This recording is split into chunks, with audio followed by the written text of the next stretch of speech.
I'd like to start just by telling you that approximately, I think it was 1998, 99, somewhere in that area, I went to an orchid auction at my ex-wife's insistence, and I thought the only thing an orchid was a phalaenopsis. I didn't think there was anything but a phalaenopsis, and I thought that's what orchids are. And she took me to this auction that I didn't want to go to, but my previous plans fell apart, so I ended up going. And I walked in, and they had an auction for sales for auction table, and I saw a brassia, and I just thought that's the coolest thing I ever saw. And I kept asking the society members, well, what is that? And they told me, I'm sure.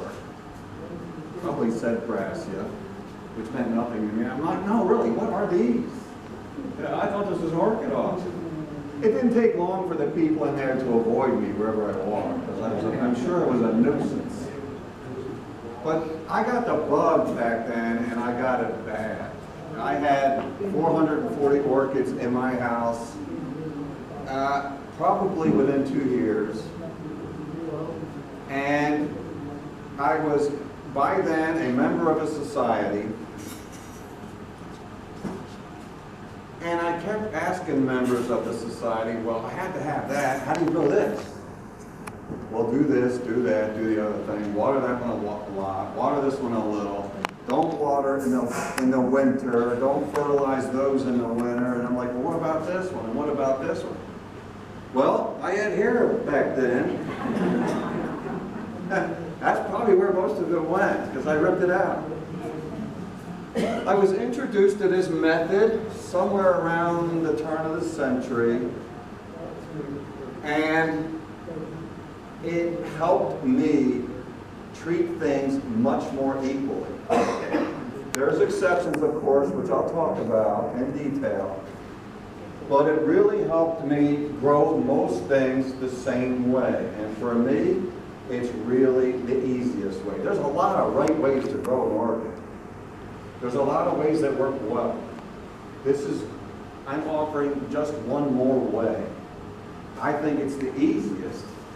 I think it's by far the easiest and economical. And I'll go into why I think so. And at the end of it, hopefully you'll at least understand it and be able to give it a try if it's for you. Incidentally, I like to do this kind of informally, so anytime anyone has questions, don't hesitate. Quite simply, what is semi-hydroponics? Well, they're little bits of clay that get spun in a drum so they get kind of roundish. And then it goes through a kiln and gets fired just like you would make a clay pot. I'm no technician on it, but that's all it is it's clay. It's very light, gets heavier when it's wet, of course. It absorbs moisture fantastically.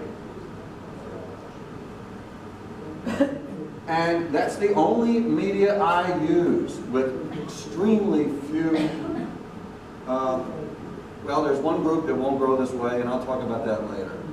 I use funky little containers that have a couple holes in them near their bottom.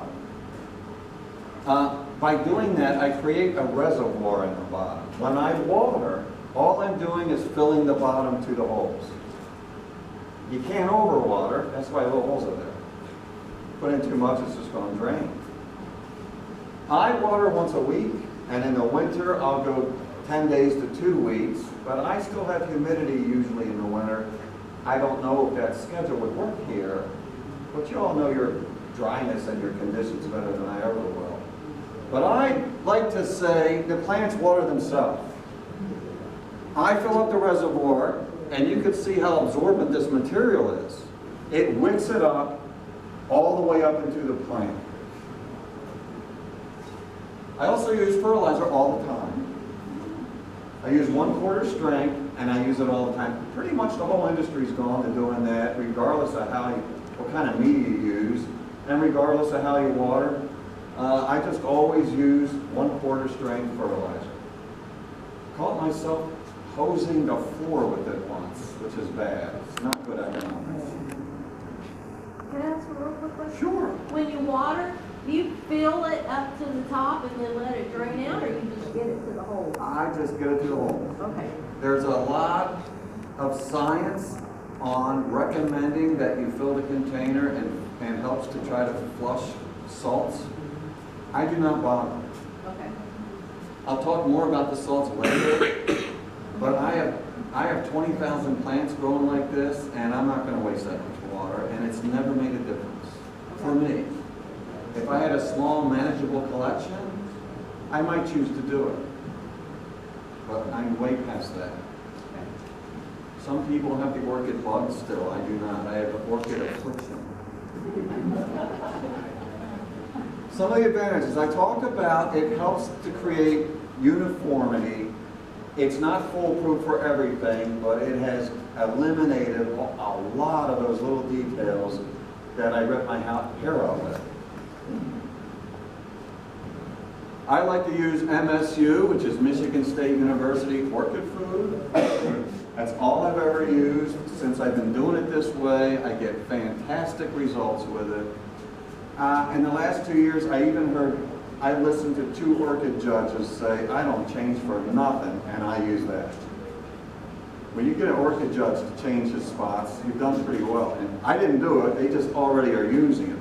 They used to have a grow food, and they used to have a bloom food, and I would have less hair if I had to play that game. And I don't have much left to spare. I would have had some nice small jars of that food for anybody, but I didn't bring enough. I apologize for that. Repotting. This is a huge one for me, because I don't repot. In fact, for me, it's a bad word. Most of the orchid enthusiasts that I know, and I know an awful lot of them, I belong to 8 different orchid societies, they traditionally, every spring, repot all their orchids by digging out all the old bark mix and throwing it in the garbage and repacking their plants with nice, fresh mix. I know this is pretty basic for most people here, but if your mix gets old enough and stale enough and starts to break down, you'll suffocate orchids' roots if they can't breathe, and that's what does the plants in. This material does not break down. It never has to be replaced. I grow everything that I sell, and I grow, of course, my own collection, which is getting pretty extensive. And those little tiny, really small pots back there is how I start everything, because I grow them from flask or from club. They're just little bitty nothings. And I've got some of my original plugs in pots that are about 18 to 22 inches now.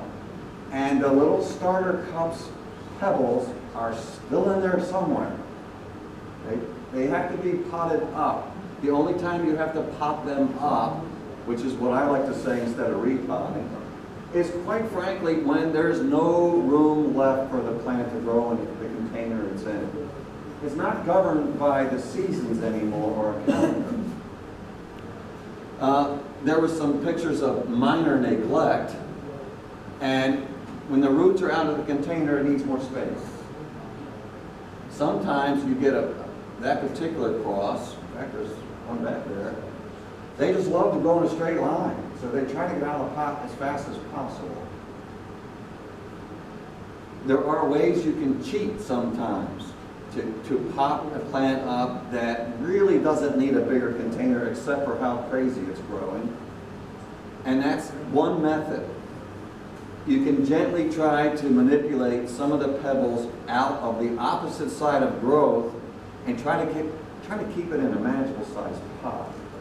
I know this is a big statement, but there's not many people that can always say, oh, I have plenty more room for orchids. Usually what I hear is, I can't possibly squeeze one more orchid into my greenhouse. And I said that maybe 4,000 plants ago.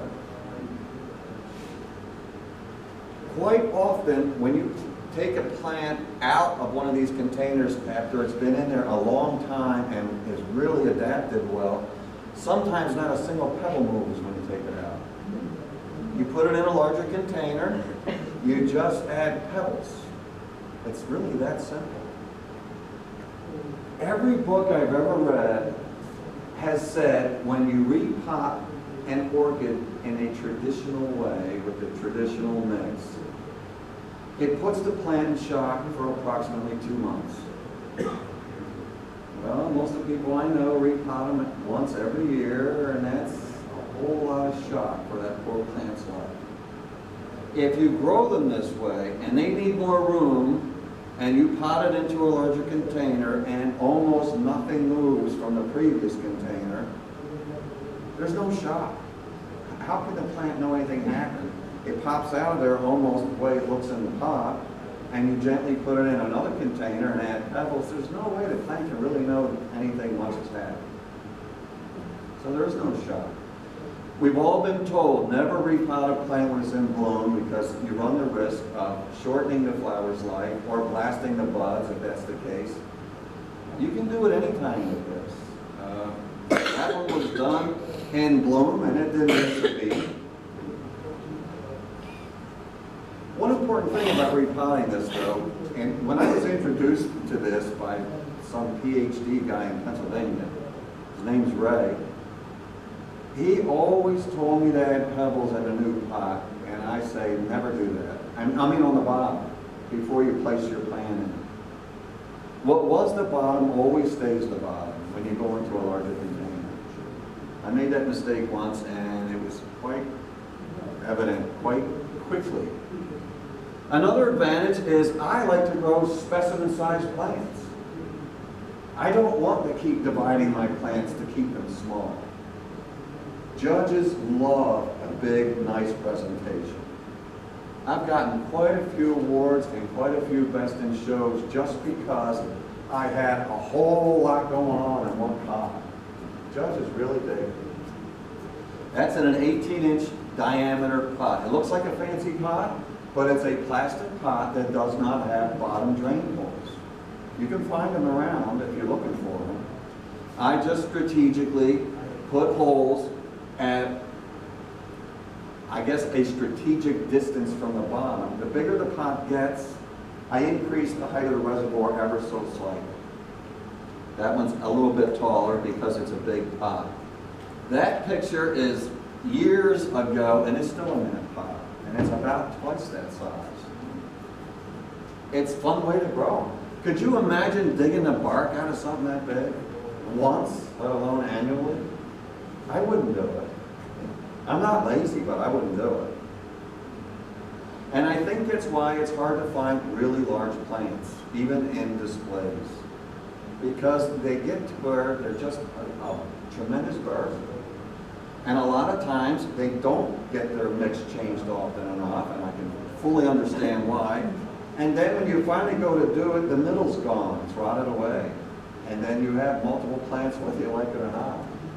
But I haven't found that happening with this method. It hangs on to its earliest growths almost always.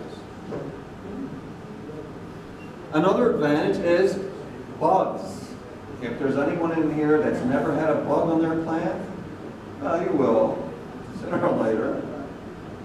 I've had people call me on the phone a lot and say, I have a bug on a plant, can you help me figure out how to get rid of it? And I'm not up here to tell you how to get rid of bugs.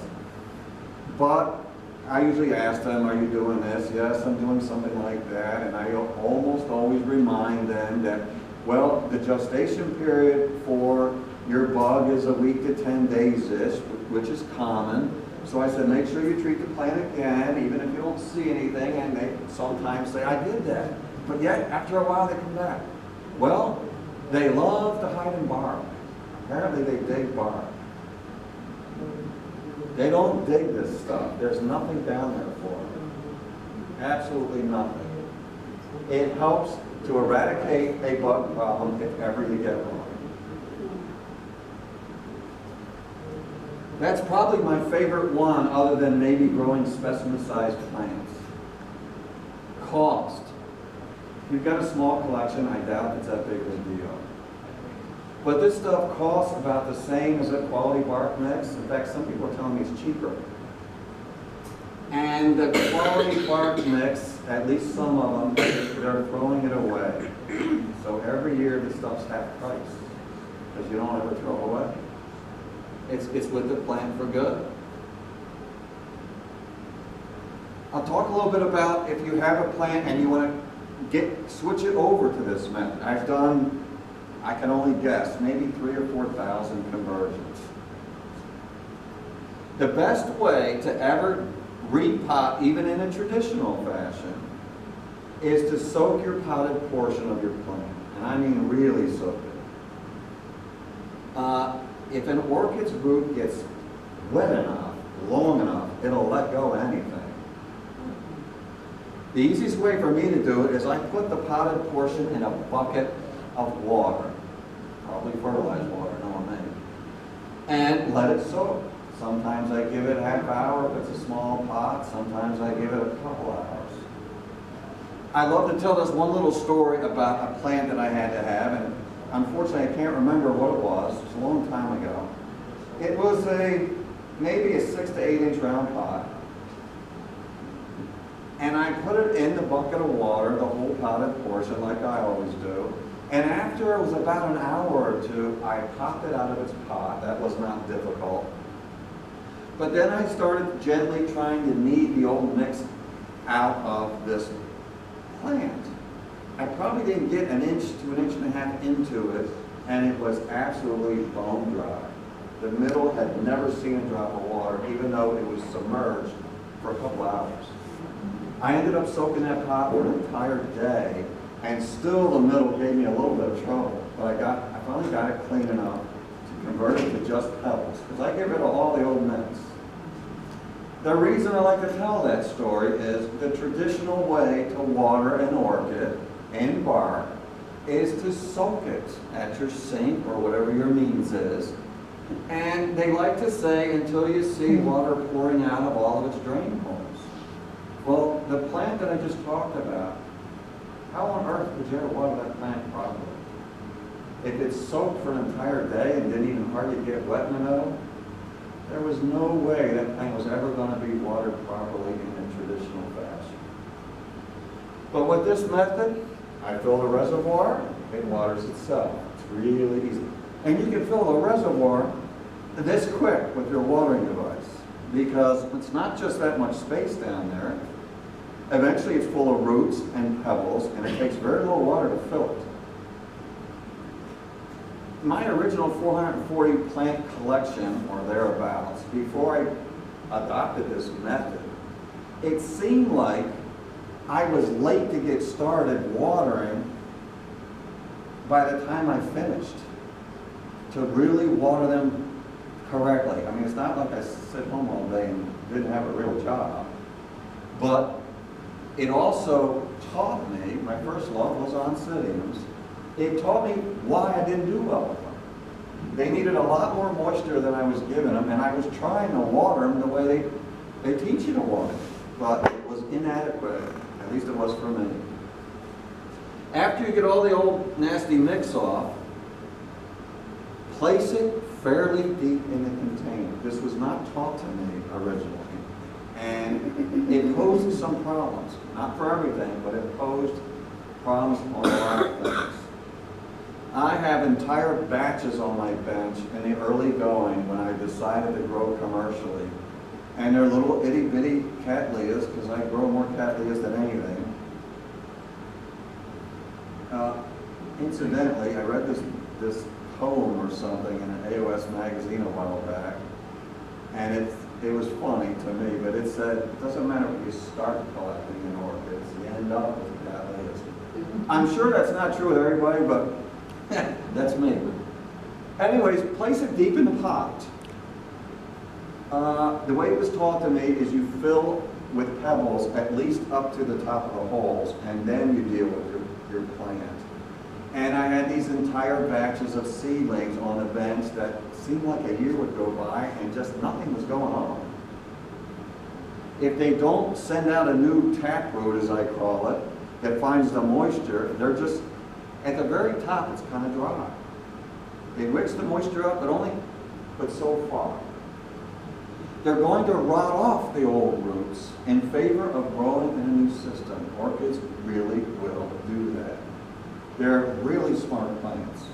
They changed the molecular structure on their vellum to adapt to a new system, so it doesn't matter if your plant's fairly deep in the pot to start with. Most of those old roots are going to rot away and disappear anyway. You want the new roots to make sure that they find the moisture. With these batches of hundreds of seedlings, I walked by too close to one once and just flipped it right out of its pot. It was just dormant, it wasn't doing anything. And I just told myself, I know this works. Why isn't it working here, here, and over here? Took the whole batch back to the potting room, dumped everything, stuck them deeper in the pot, started them all over, and they went crazy. It's almost like they made up for lost time. So I learned not to shy away from the reservoir, but so much. Ideally, you want where your roots stop and your plants start to just be a little ways above the reservoir in the beginning. I've got some plants that are really tall now and the petals are this tall. A lot of orchids grow up as well as out.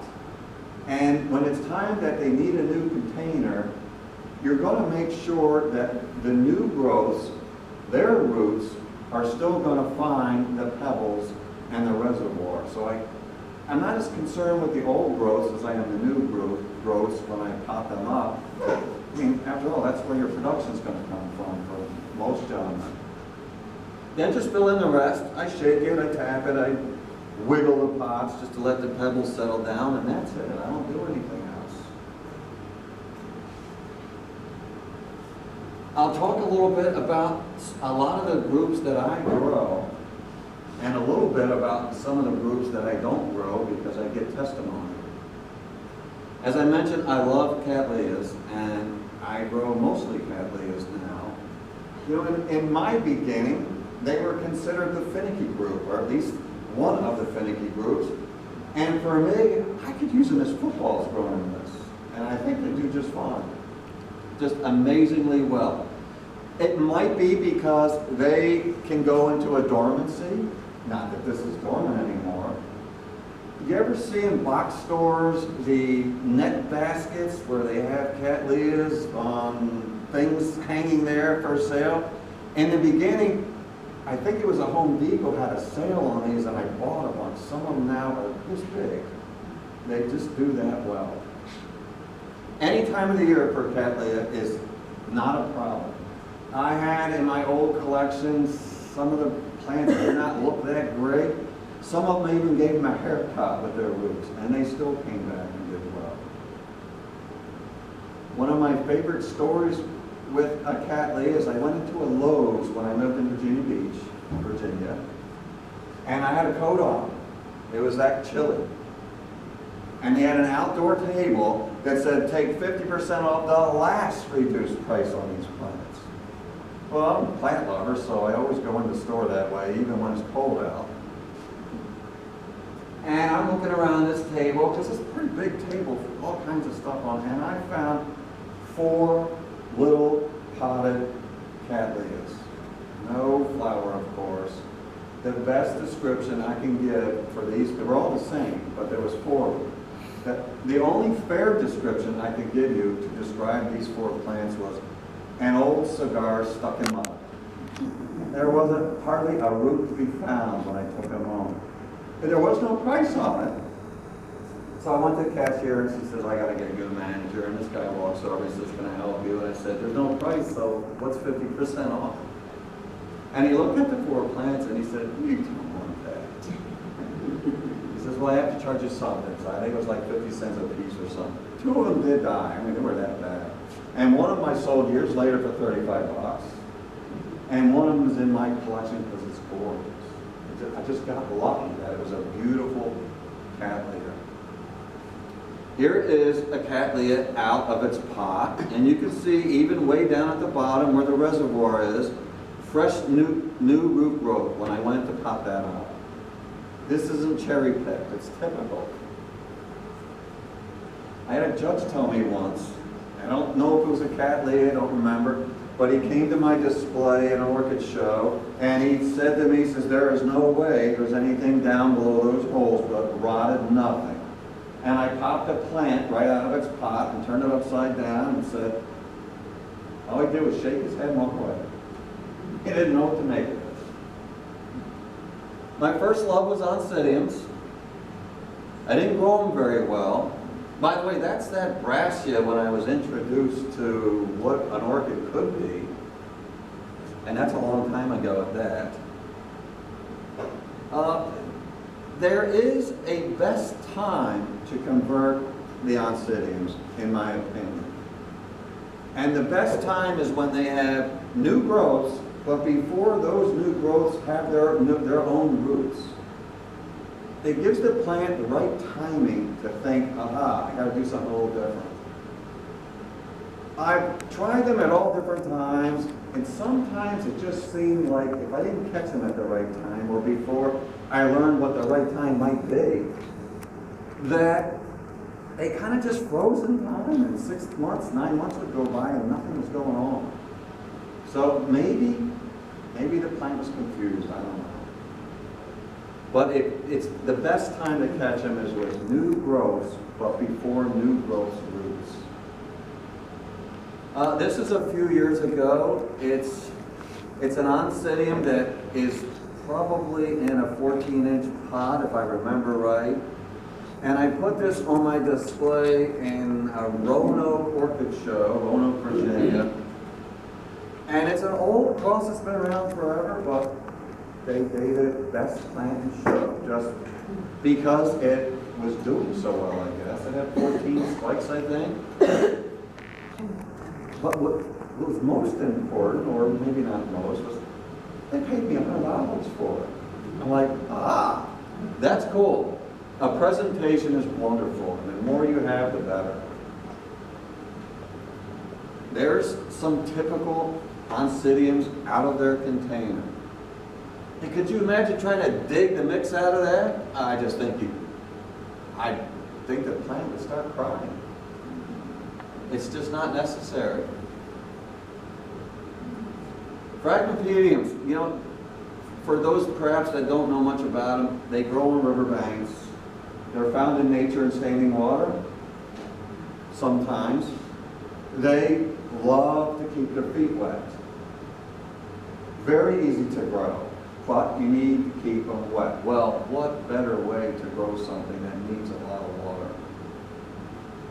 When I was a member of that first orchid society, I kind of, at some point, became kind of partial to the phragmipediums because they're really neat.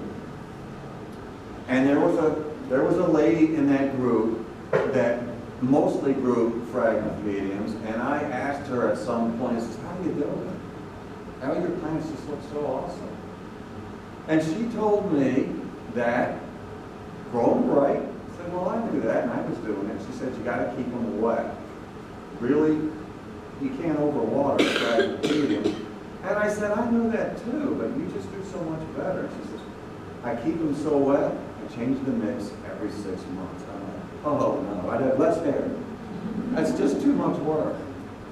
Unfortunately, there was supposed to be some fine phragmipediums here on that sales table because I bought a lot. They're getting so big I had to sell some. But sadly, and I apologize, they didn't make it this far. A minor exception. Anything that's strong with Bessier in it takes a little longer to catch on for some reason. An orchid judge in that first society and myself both converted our frags over at about the same time, and I ran into him at some point later, and he said he bailed on all his Bessie crosses. I did not, because I'm like, no, it's too much work to get it there, I'm just going to see what happens. It just took longer. You have to do a little of this sometimes because they go through some change. And on some orchids and certain genre, they look a little iffy for a little while until they catch on. I have lost extremely few plants with all the thousands I've tried to convert over. I can hardly think of one.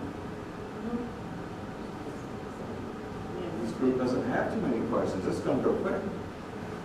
That's just another typical Phragmipedium that's fairly young still. They do really, really well in it. Can't imagine growing something that needs a lot of water any other way. The Pathopetalums are one of the exceptions. I don't have that many, but I had enough over the different subtribes. I have maybe 200 or 300 paths. Out of 20,000 plants, it's not very many. But in the beginning, I did them all this way, and then I realized over about a year or two that some of them were kind of pouty. They were getting some leaf tips that were turning brown from oversaturation. Anything with the subtribe Brachiopetalum in it doesn't like the reservoir. Love the pebbles, they just don't like the reservoir. I took, after a few years, everything that looked iffy and I used a regular normal pot. I just put it with pebbles, and because it doesn't have a reservoir to draw from, I'm watering them 2 or 3 times a week, sometimes daily, sometimes I miss a few days. It doesn't seem to matter. They've all come back and done really, really well. My favorite is the strap leaf paths, the multiflorals. They love the reservoir. I can't tell you exactly why. I just know from experience. They are fine with the reservoir. As far as trying to figure out if the Brachiopetalum subtribe is strong enough and doing all that homework to try to figure it out, I just don't bother anymore. I just use a regular pot when I get a new pack that I have to have. Unless it's a strap leaf, it just goes into a regular container with pebbles. But still no bark. I don't want to play the bark game. It's just too much of a pain for me. Dendrobiums do wonderful in it.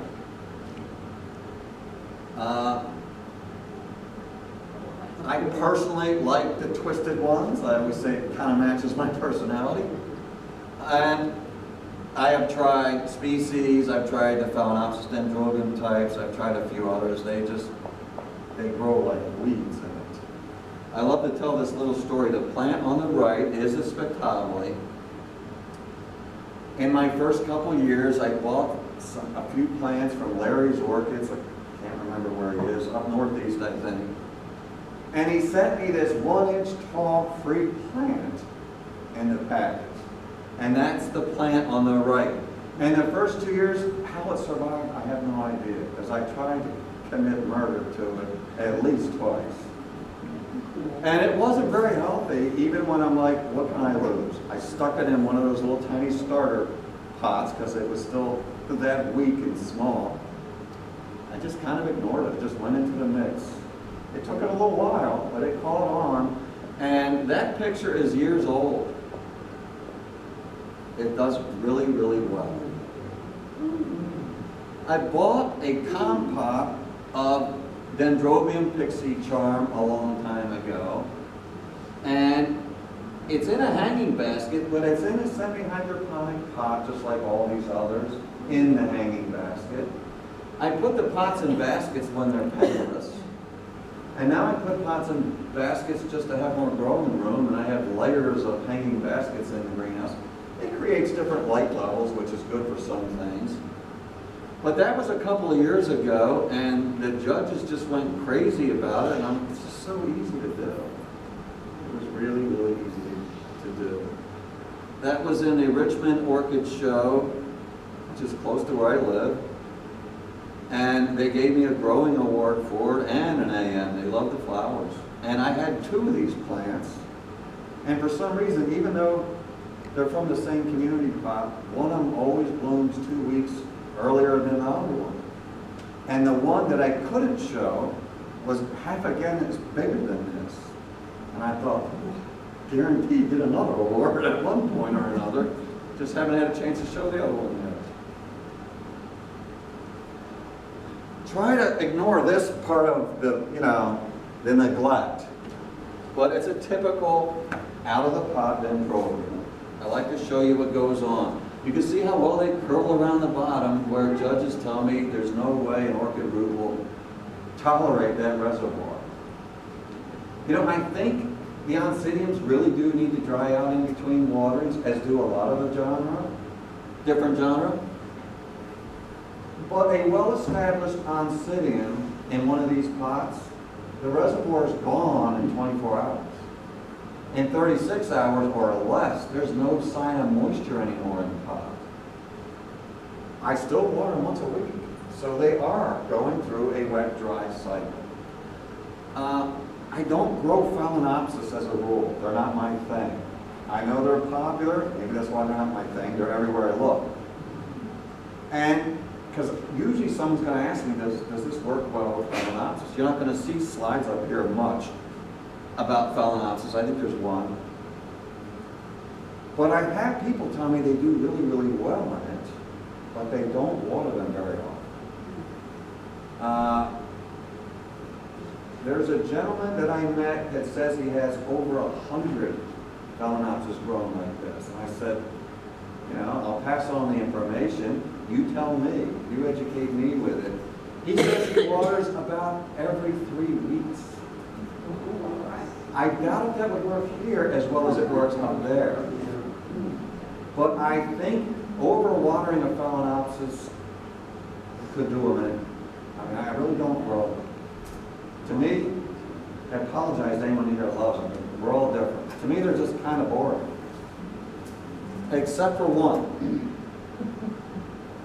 I had to have one once, and I'll show you that later.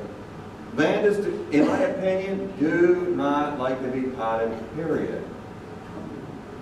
I like to use a basket with large bark chunks in it only, because what grows out stays out, and I never rebasket them ever. They just like to be grown as air plants. When I was new to orchids, I love the Vandas. They're just so beautiful. And I was taught to use a misting spray bottle to water the roots. I did that for a couple of years. I never saw a flower. Not a single one. I got so frustrated that that wasn't working. I got one of those 12.5-gallon buckets from Walmart. I don't know what they sell them for, but it worked great. I filled about yay amount of fertilized water in it, and I started unhanging them one by one and putting them in the bucket of water. I'd leave them in for 5 minutes, 10 minutes, half an hour. Time it took to cut the grass, time it took to wash the dishes, just whatever. At the end of the day, when it was time to quit, whatever was in that bucket, I left it in overnight. I had someone tell me, oh, you can't do that, you're drowning. And I just said to the person, do you think it doesn't rain all night sometimes where these things grow? It can rain for days. You know, the ones in the bucket overnight always seem to be the happiest. But I started getting them to bloom by giving them more moisture. They're very heavy feeders. It's the heaviest feeder group of them all, as far as I know. So they love fertilizer. I have some big Vandas that are in bloom throughout the year more than they are not in bloom. I have a rivalry with one of the gentlemen who's a really good grower from that first orchid society I belonged to. I've moved away from there, but I still visit it once in a while. We have this friendly competition thing on orchid shows because we mostly do the same shows. And he said, how the heck can you keep bringing the same Vanda plant that's this many times throughout the year to be on the display table? And I said, well, how are you growing them? And he told me the old-fashioned way. I said, well, this is how I grow. I said, give it a try, leave it to lose. And maybe a year or so went by, and I ran into him somewhere, and he just raced up to me like this, and I thought, is he going to kill me? And he just came up to say, thank you so much, because he was getting the results too. I regret telling him, however, because now he's getting more words than I am. We changed a little area of my greenhouse. We call it the rainforest, and it's under sprinkler now, and the only thing in it is Vandas, because I have too many to try doing the bucket trip anymore. So we just get them soaked a couple of times, one around 9 o'clock in the morning. Our days aren't quite as long as yours here. And again, I hit them at noon, gives them the leaves plenty of time to dry out. Has nothing to do with semi-hydroponics, but it's a helpful tip for some. The one on the right is the only Phalaenopsis I really ever went after. It does really well, but I can't tell you that it works well by growing one plant. So I just share other people's stories. The one on the right has pink flowers about this big. I'm like, that's so cool, I had to have it. I paid way too much for it. Bulbophyllums love this system, but the way bulbophyllums grow, they're hard to contain in a pot very long. They really creep fast and furious. Best way to grow them, warm and wet. Well, with a semi-hydroponic container, that's pretty easy to keep them wet. Warm, Southern Virginia is pretty warm too. It's probably on average 10 degrees cooler than you is all. So I'm pretty warm there. We're really warm here. When they get large, I usually take them out of the semi-hydroponic container and I line one of those black baskets with sphagnum moss and I put every pebble that the plants hung on to down inside the sphagnum lined basket so that they're not being disturbed as much as possible. And then new growths will come out, come through, go underneath, grip it, all kinds of cool stuff. And that way I just don't have to worry about it as much. But because it doesn't have a reservoir, they get watered more. That's the downside. Siligines aren't quite as popular, but in the very beginning I had one. It's about this big. And I thought, well, if I'm going to convert this over, I'm just going to divide it. And I turned it was so big, I turned it into 20-something plants. And in my beginning, I got the bug so bad, to learn, I read a lot. And I'll never forget, after I divided that plant, 2 or 3 weeks went by, and I was reading on the subject of siligine, and the first thing I read was, try not to ever divide them. It's like, well, I don't think super glue's going to work. So, reason for that. The book said you'll be lucky to see blooms for at least 2 years, and it was well written. Not a single one of those divisions bloomed for the next 2 growth cycles. After that, they all bloomed. That's kind of crazy. I don't know why, but I like to grow specimen plants. That was early on, before I really knew what I wanted to do with all this. And now, I won't divide them, if at all possible. Whatever grows out of a 22-inch pot, because that's where I draw the line, I can't pick them up anymore, will be a new plant. If it grows out of a pot that big, it's going to become a division. You have to draw a line somewhere. Stanhopias, for any of you who may not have knowledge with them, you cannot grow them in a pot. They bloom from their bottoms. So I know it's common sense, but it's worth putting up there for anyone thinking about it. If you buy a green plant and you're not sure, well, don't put it in a pot if it's a Stanhopea. They're beautiful, and I love them, and that big devil there, when I hung it, it took 2 people. It's probably twice that size. So you treat it like a vanda? I do. And when I set up my sprinkler system, it's not in that section, because I wouldn't dream of it. I'd have to get like 4 people to rehang it somewhere else. So I just ran a sprinkler head over to it, turned the sprinkler head upside down, and it waters itself. So is it in like an open basket, or do you just have wires supporting it? It's in a wooden basket. Most of this is rotted and fallen away. But the plant is around it, in it, on top of it, underneath of it. This picture is quite old, in fact. And that basket is this big square. It's the biggest size you can get. If you give them a lot of fertilized water, They will bloom like nobody's business. I got the plant from a guy.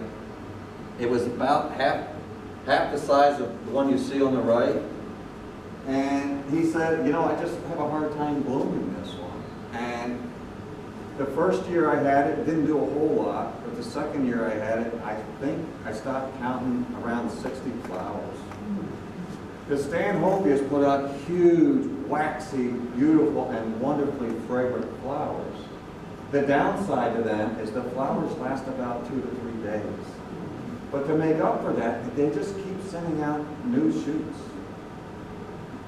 That plant will do 50 to 100 separate blooms. A lot of them are at the same time, but it'll encompass 2 months easy. There'll always be a flower for a solid 2 months. But it is really large. Excuse me, but that plant that you were talking about, the Volvo plywood, that plant, is that with your bambus? You water that one like with? The ones that are in semi-hydroponic containers are not. The ones that are now not in a semi-hydroponic container, yes, it gets watered more often. Okay. Gongor is related to Stanhopia. I'll tell you a little bit about that plant. The judges absolutely loved it. They awarded that plant. And it was in a semi-hydroponic container because they love water. However, their blooms come out near the bottom of their pseudobulbs and are pendulous. And the year I had it awarded, I was forever finding the inflorescences stuck on the inside of the upper rim, and I was constantly helping them out over the edge of the pot. If you ever want to grow a Gongor with a semi-hydroponic container, you want your plant to be at the extreme top of the container because they will get stuck easy. Since then, I have taken it out because I got tired of doing it. It had 60-something spikes the year it got awarded. And lined a black basket with its sphagnum moss and just took the whole potted portion, pebbles and all, and put it down inside. And for that one, not a single pebble moved, so it made an easy transformation. But then again, no more reservoir. So I make sure it gets wet fairly often. I don't have many in this group, but what I have does really well. I started collecting encyclias because their fragrances are so wonderful. They do really, really well in it. I had one at least for many, many years in it, so I know they do really, really well. Some other helpful hints if you want to grow plants this way. You will see algae form inside the pot if your pot is exposed to enough brightness. I can have a problem in my greenhouse because there's so many plants and they're pot to pot that algae can form strong enough on those 2 little drain holes, and from time to time it seals it up. Water won't come out. To prevent that, every 6 months, at least that's always my intention, about every 6 months I water using Physan and no fertilizer. And also, you don't want any fertilized water in the pots when you do this. The fertilizer renders the Physan worthless. It neutralizes it, so it's not very effective. But if you follow the instructions, it's a concentrate. It goes a long, long ways. I just follow the instructions and literally water with the stuff. And I water all the plants on that week's cycle. And it cleans the bottom of the pot perfectly. And opens up those algae, the holes where the algae forms the most. A lot of times people have asked me, how do you get rid of the algae all in the pot? And I said, well, you could always take the hole shut and let it soak for a few hours. I don't think it would hurt the plant. I've never done it, however. Algae does not hurt an orchid. They don't care. But it can be bad if the little holes get plugged up. And if you have a manageable collection, you're not going to allow that to happen. But I can't 20,000 pots, and I'm not going to. If I get lazy or I need a reminder because I realize, uh-oh, it's been a lot longer than 6 months, sometimes you inevitably overwater a pot, and I'm like, it's not draining. And then it tells me I need to treat the greenhouse with Visine. Wire is the best way in this method to stake your inflorescence. And you know, judges love a properly staked inflorescence. It shows much nicer. Most people like to, traditionally they use the bamboo shoots to stake their plants. If you get a well-adapted plant in the pebbles, you can take a dozen of them in a hammer and you won't get a single one of those to go into the pot. You know, I call the pebbles rock for short. It's not, but I refer to it as rock. Well, it's kind of like rock if you want to try to get a bamboo stem into it. So I found from Mackenzie Taxidermy, galvanized thin wire, comes in either 3 foot long or 2 foot long, and I buy them in quantity, it's fairly cheap. A lot of people are telling me you can go to Lowe's or Home Depot and get the wire that they sell for hanging ceiling grids. I haven't tried it, but it's dirt cheap. And if that works, then that's even cheaper and easier to come by. Also, you can reuse it because you can sterilize it. If you have a plant you think there might be the possibility that it's virus, you don't want to share anything unless you sterilize it. I've read in books with bamboo, never ever reuse one because it absorbs. Just to be a preventative. Any questions? Oh gosh. Is that wire rust or is it galvanized? It's galvanized. If you forget one and it sits in there for a year, of course I never did that, it can start to show signs. But if it's in there, even for a phalaenopsis, which can last a couple of months, you shouldn't have any problem. This might be the fewest questions ever. It's my last tour stop, so I'm actually okay with that. I'm going to sleep for a day tomorrow. Thank you very much.